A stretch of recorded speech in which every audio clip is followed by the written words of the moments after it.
Happy Tuesday, folks, and welcome back to WrestleRant, where every single week right here on the show I break down all the pay-per-views that I watch on the WWE Network and the Global Wrestling Network. Today we're talking NXT TakeOver San Antonio from January 2017 at a TakeOver Philadelphia in just a few short weeks, which should also be a great show. I mean, really, in all honesty, have we had a bad TakeOver yet? No, we haven't, is the answer. I mean, every TakeOver has either been good, great, amazing, or outstanding.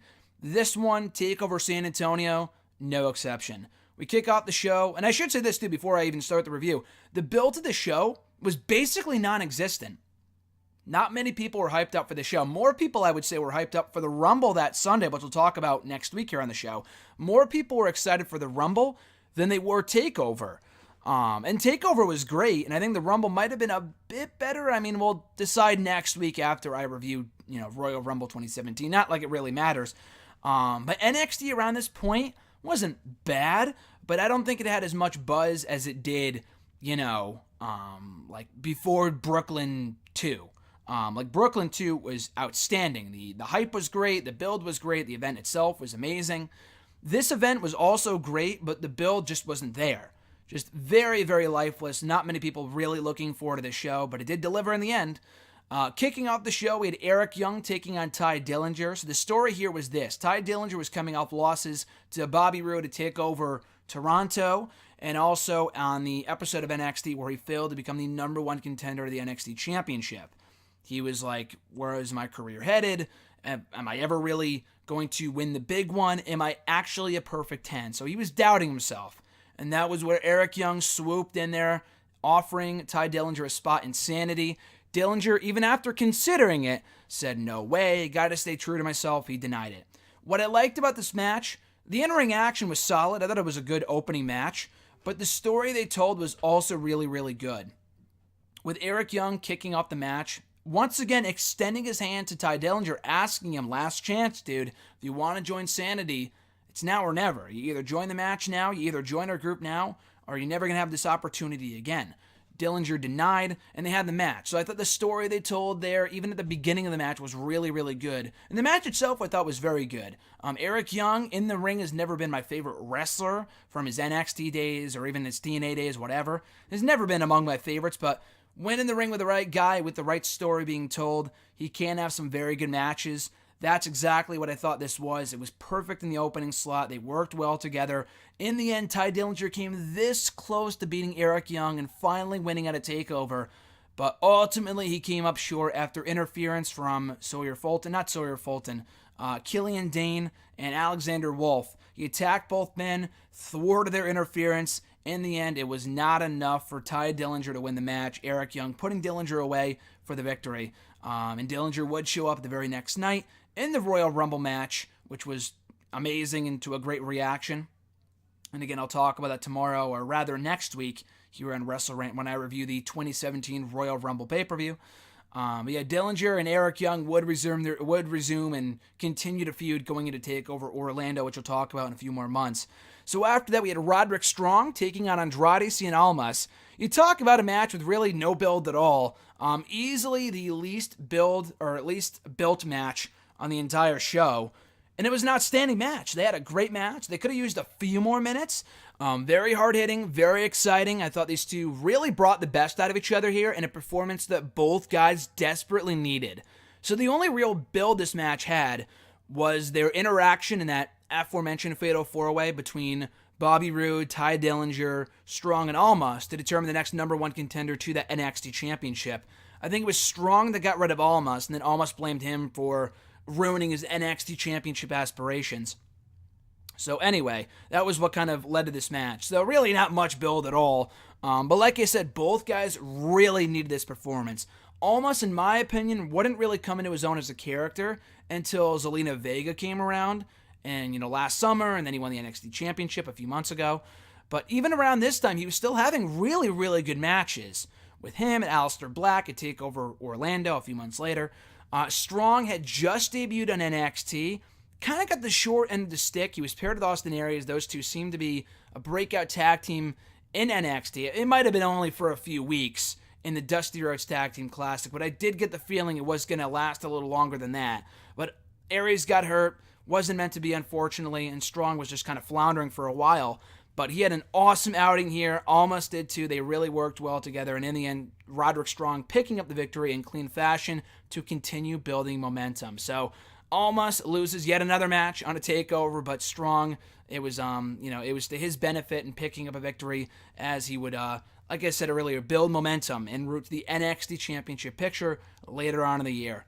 After that, for the NXT Tag Team titles, it was the Authors of Pain vying for the gold against DIY's Johnny Gargano and Tommaso Ciampa. Very fun match. I had my doubts going in. I mean, DIY had one of, if not the best match in the entire WWE between WWE, the main roster, and NXT in 2016 at TakeOver Toronto when they beat the Revival for the NXT Tag Team titles.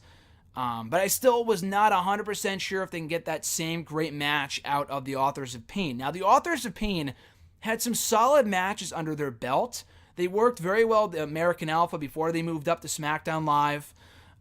They had a good match, albeit the worst on the show, but still a good match, with TM61 at the TakeOver Toronto show, which is where they became the Dusty Rhodes Tag Team Classic victors.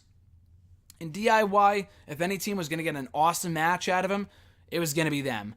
And in the end, it wasn't like a fantastic match, but it was very well wrestled. I love the story they told here with DIY working from underneath as the ultimate underdogs. The size difference was perfect here. At one point, they had locked in both their submission maneuvers, Gargano and Ciampa, that is, both the armbar and the Gargano escape. And that being said, it was perfect because it teased a title retain there, a title win for DIY. That was the exact same fashion in which they won their NXT Tag Team titles to begin with 2 months earlier against the Revival. Wasn't meant to be. The Authors of Pain broke out in a great counter. They picked up both guys and just threw them right into each other. That signature spot they do with the power bombs. It was a great visual. In the end, destroying Ciampa to pick up the victory and successfully retain their successfully gain, rather, not retain, rather, the NXT Tag Team titles in what was a very fun match. So the Authors of Pain would go on to reign as the NXT Tag Team champs for the next 7 months until TakeOver Brooklyn 3. So very good match. Thoroughly enjoyed it. So before we get to the next match, we had a very quick segment on this show. It might have been before the tag title match. I believe it was before the women's match. But while the commentators were talking about God knows what at the top of the stage, you see in the background someone enter the ring and take a microphone and start talking. It's like, what the hell is going on? Is this a fan? Like, is this a botch? Whatever.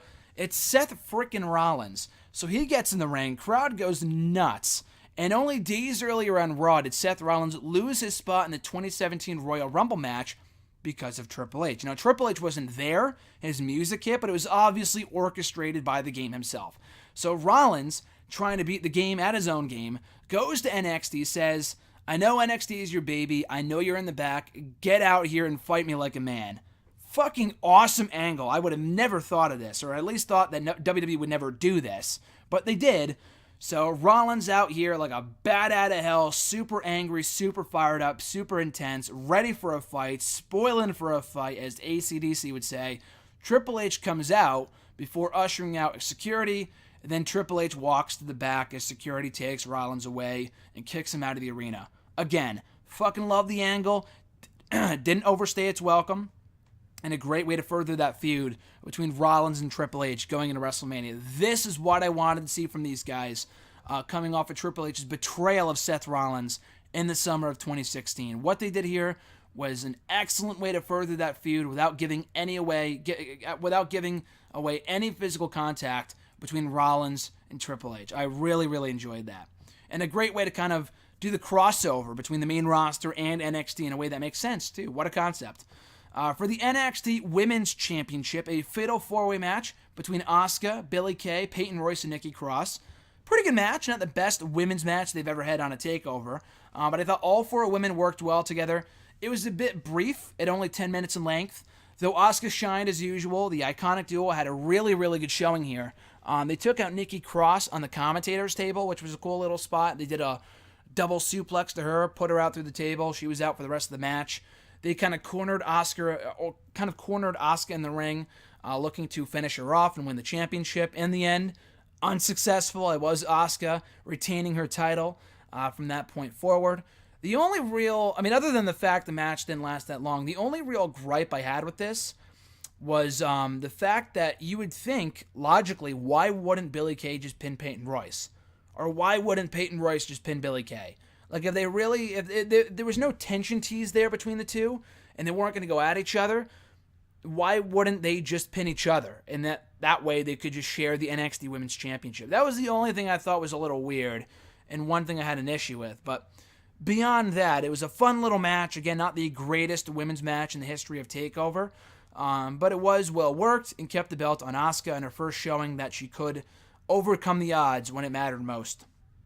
And then in the main event, what was billed as the biggest money match in NXT history up to that point, Shinsuke Nakamura defending the NXT Championship against Bobby Roode. And what I thought was a very good match. Kind of slow early on. Wasn't the most exciting affair I've ever seen, but they did pick up the pace in the second half. I liked the finishing sequence a lot. Very, very much so. So Nakamura went for the Kinshasa. He missed it, or it was blocked, or whatever, and he hurt his knee. And I thought it was legit, because they really milked this for all it was worth. I'm like, fuck, he might be really, really hurt. I think everyone was thinking that, because they really milked this out for like a while. And they had Bobby Roode back off, they had Matt Bloom out there, they had the officials, they had the medics. It really looked like he fucked up his knee, and they were going to have to end the match. So Bobby Roode takes advantage of this, brings Nakamura back into the ring, hits the glorious DDT, and he was able to kick out. Nakamura, that is. So he kicked out, and it's a huge shock, like, oh shit, that I thought that was the finish. And then he put him in a one-legged Boston Crab, which Nakamura does not tap out to, finishes him off with a second glorious DDT to score the NXT Championship in a huge shocker. I don't think many people thought Bobby Roode was going to win the belt, because it looked like after what had been teased before in NXT, Cassius Ohno, who had just returned to NXT a few weeks earlier at like a dark match segment or something, it looked like it was going to be Nakamura and Ohno at that TakeOver. That match wouldn't happen at all. It was teased a few times, but it wouldn't happen at all, which was kind of surprising. But anyway, though, this was a really, really good match. Bobby Roode winning the championship at the peak of his popularity was the right move to make. Nakamura was great, but it was time for him to move on. He would get his rematch at TakeOver Orlando, lose, and then move on to the main roster. But Bobby Roode was killing it. He was firing on all cylinders since arriving in NXT, beating Tye Dillinger, beating Andrade Cien Almas, winning all these matches on NXT TV to earn this opportunity. In the end, emerging victorious and making NXT glorious again. So, really good match, great title change to close out the show, kicking off the era of Roode in NXT. And overall, a way better TakeOver than I thought it would be. I figured the TakeOver would be good. I was excited for it, but the hype really was just not there compared to the Royal Rumble. But in the end, it delivered. 2 title changes and just a really newsworthy, exciting night of action. Overall, 2 thumbs up. Well worth checking out. Not the best TakeOver they ever did, but the main event was quality, and a big title change was obviously worth noting. The NXT Tag Team titles defended and won in a very fun match between Authors of Pain and DIY. The women's match, again, not outstanding, but it was a nice little match with Asuka retaining her title. And then Strong and Almas and Eric Young and Dillinger all having 2 very good opening matches, especially Strong and Almas, that really stole the show with their outing as well, which might have been probably the best match in the entire show. I thought they really killed it with the time they had. And also, obviously, the Rollins segment where he stole the show and he invaded the arena and he called out Triple H hoping to get his hands on him. He wouldn't, planting the seeds for their little feud going into WrestleMania as well. So overall, great show. Definitely check it out on the WWE Network ahead of TakeOver Philadelphia, coming up in a few weeks on the eve of the Royal Rumble pay-per-view. So speaking of which, like I mentioned earlier, next week here on the show, I will be breaking down the 2017 Royal Rumble pay-per-view right here on WrestleRant next Tuesday, so don't miss it. That being said, guys, be sure to like this video, drop a comment, share the video, and subscribe to the channel for more daily content. We'll be back next Tuesday with that Royal Rumble review. In the meantime, have a great rest of your week. I'm Graham Giuseppe Matthews, and I'll catch your ass down the road.